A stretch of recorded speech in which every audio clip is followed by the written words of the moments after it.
चरण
জন্মে জন্মে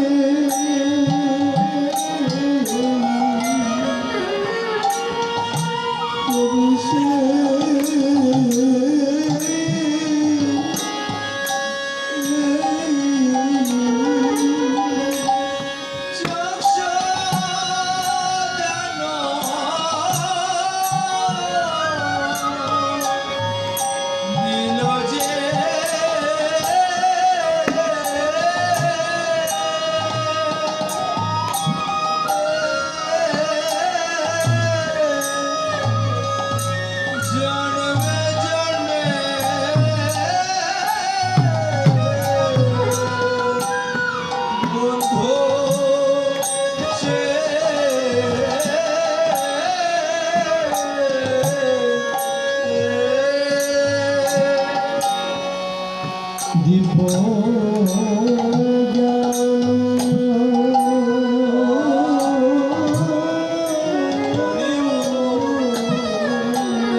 পদের মধ্যে বলছে চোখ সুদাল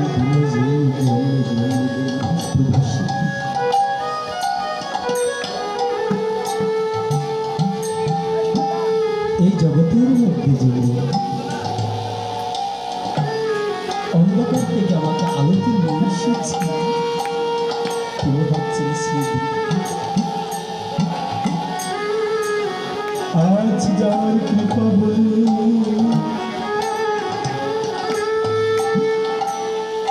আমি আজ কৃষ্ণপতি অবগাহন করতে পেরেছি।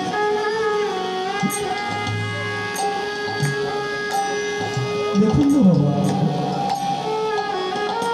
জগতের মধ্যে শ্রী গুরুদেব ছেড়ে আর কি বান্ধব বাবারা,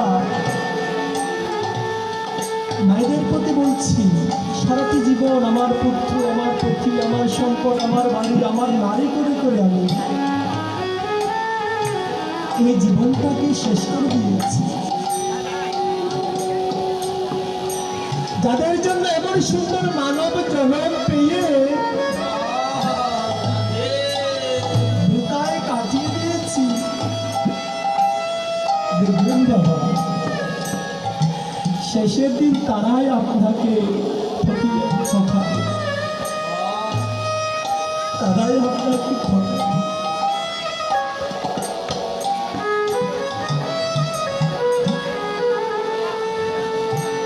সারা জীবনে যদি গোবিন্দের গুরু গোবিন্দের চরণে নিজেকে আত্মসমর্পণ করতে না পারেন, যেদিন মৃত্যু আসবে মা বাবা, সেদিন কিন্তু জম আপনাকে অবশ্যই হানা দিবে।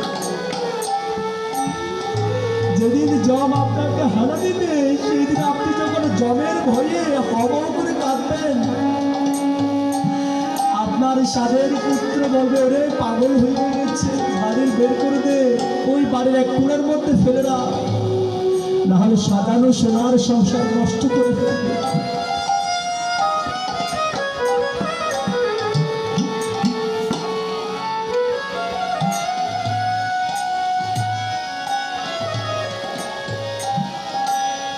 মারা জানেন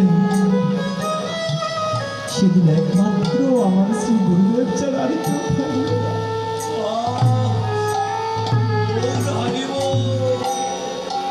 থাকবে না কোনো পুত্র, থাকবে না কোনো পরিচয়, থাকবে না কোনো আত্মীয় স্বজন, একমাত্র গুরুদেব ছাড়া। বাবা দাস ঠাকুর মহাশয়, অষ্টম গোস্বামীর এক গোস্বামী নরোত্তম দাস ঠাকুর মহাশয়, তিনি বুঝেছিলেন এই জগতের মধ্যে গুরুদেব ছাড়া আমার আর কেহ নাই।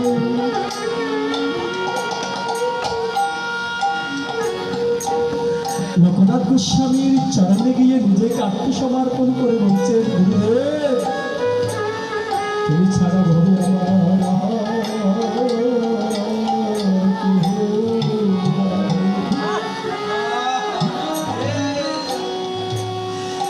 আবার দেখুন,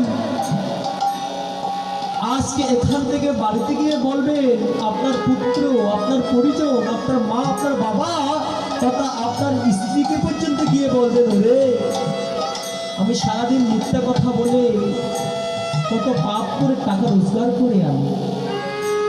মিথ্যা কথা বলে অবশ্যই পাপ হয়, সেটা আপনিও জানেন আমিও জানি। আমার যে দিনান্তে যে পাপ হয় তার থেকে কমে কিঞ্চিত পরিমাণ পাপ অর্থাৎ ভাগ নিবে। সেদিন মা, বাবা, পুত্র, পরিজন, বন্ধু বান্ধব, স্ত্রী, স্বজন কেউ আপনার পাপের ভাগ দিবে না বাবা, কেউ আপনার পাপের ভাগ দিবে না বাবা, কারণ তারা শান্তি করবে। কিন্তু দেখুন, যেদিন গুরুদেবের কাছে যান সেদিন গুরুদেব বলছে, বাবা রে আজ থেকে তুই আমার সন্তান, আমি তোর পিতা, তোর 100 জন্মের যতগুলো কৃতকার্য পাপ ছিল সে পাপ আজ থেকে আমি নিয়েছি, তুই গোবিন্দ ভজন কর, কৃষ্ণ ভজন কর।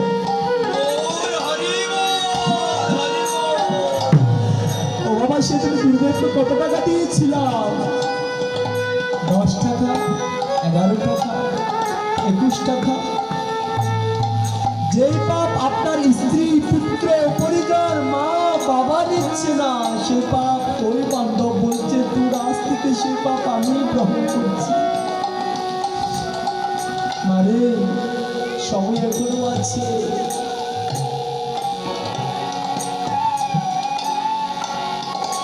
ওই বান্ধবের চরণ ছাড়া যদি তুমি কিছু ভাবো, নরক ছাড়া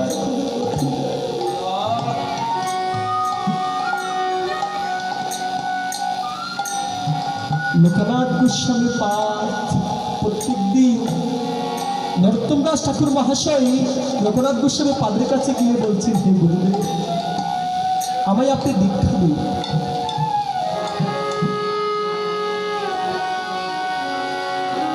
সেদিন লোকনাথ গোস্বামী পাদ বলছিলেন, না রে বাবা, আমি দীক্ষা দিতে চাই না, আমি কোনো শিষ্য করতে চাই। নরোত্তম দাস ঠাকুর মহাশয় বলছেন, না গুরুদেব, আমাকে আপনার দীক্ষা দিতে হবে, না হলে আমি যাব না, অন্ন স্পর্শ করবো না, নিদ্রা যাব না, কোথাও আমি শোব না, এক ফোঁটা জলও আহার করব। দেয়নি মা, দেয়নি বাবা। নরোত্তম দাস ঠাকুর মহাশয়কে লোকনাথ গোস্বামী পাদ দীক্ষা দেয়নি। অনাহারে অনিদ্রায় লুকিয়ে আছেন আশ্রমের পাশে। প্রত্যেকটা দিন গুরুদেব যদি যখন সকালে উঠে স্নান করতে, বাহ্যক্রিয়া পায়খানা প্রস্রাব করে যখন স্নান করতে যেতেন, নরোত্তম দাস ঠাকুর মহাশয় কি করতেন জানেন মা? সে গুরুদেবের মল পায়খানাগুলো হাতে নিয়ে প্রণাম করে বলতেন, হা গুরুদেব, জগতে তুমি ছাড়া আমার আর কেউ নাই।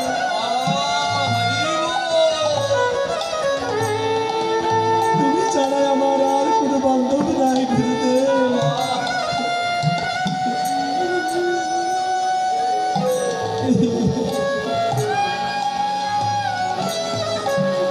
সেদিন নরোত্তম দাস ঠাকুর মহাশয় পদের মধ্যে বর্ণনা করছেন,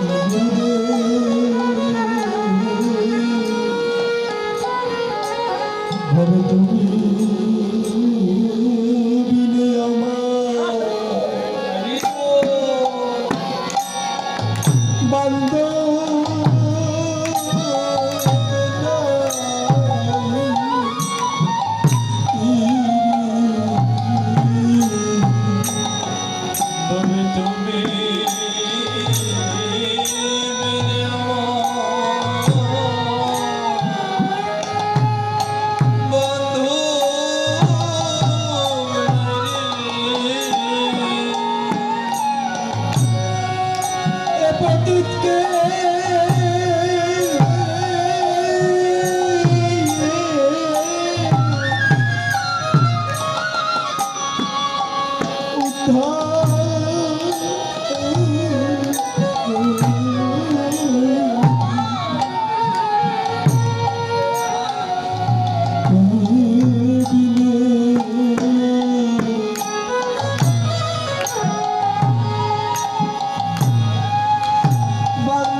গুরুদেবকে নরোত্তম দাস ঠাকুর মহাশয়কে লিখে রয়েছে,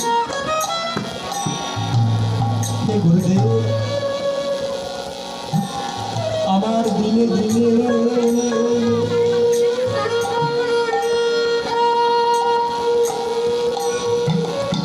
আমার এমন দিনে দিনে দিন চলে যায়।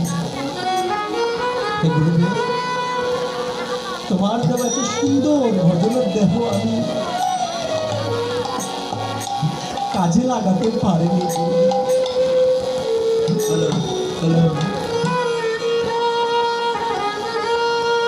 আমায় তুমি ক্ষমা করে দিও গুরুদেব। যদি কোনো আমার যদি অপরাধ থেকে থাকে, শেষের দিন আমার সেই অপরাধকে তুমি ক্ষমা করে ওই চরণে আমার গুরুদেব। তুমি তো প্রভু, আমি তো দাস। প্রভুর কাজ হচ্ছে ক্ষমা করা, আর দাসের কাজ হচ্ছে অপরাধ করা। যদি আমি কোনো অপরাধ করে থাকি, আমায় তুমি ক্ষমা করে দিও।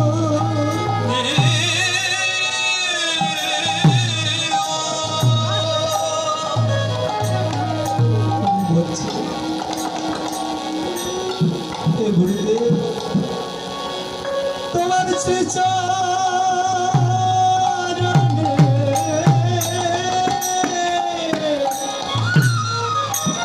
আমার এই বিনতি,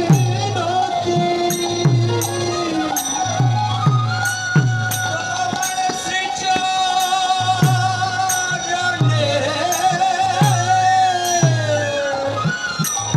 এই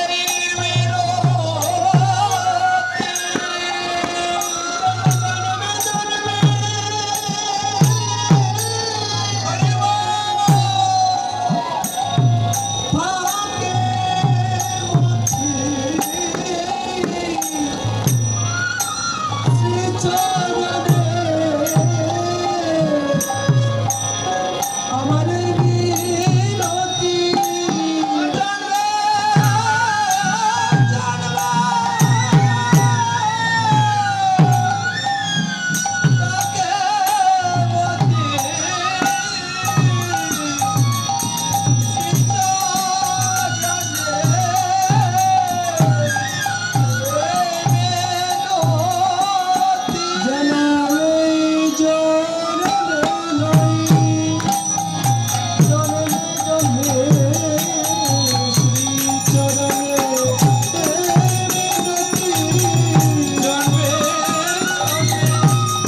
ঘোষক দেব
জানি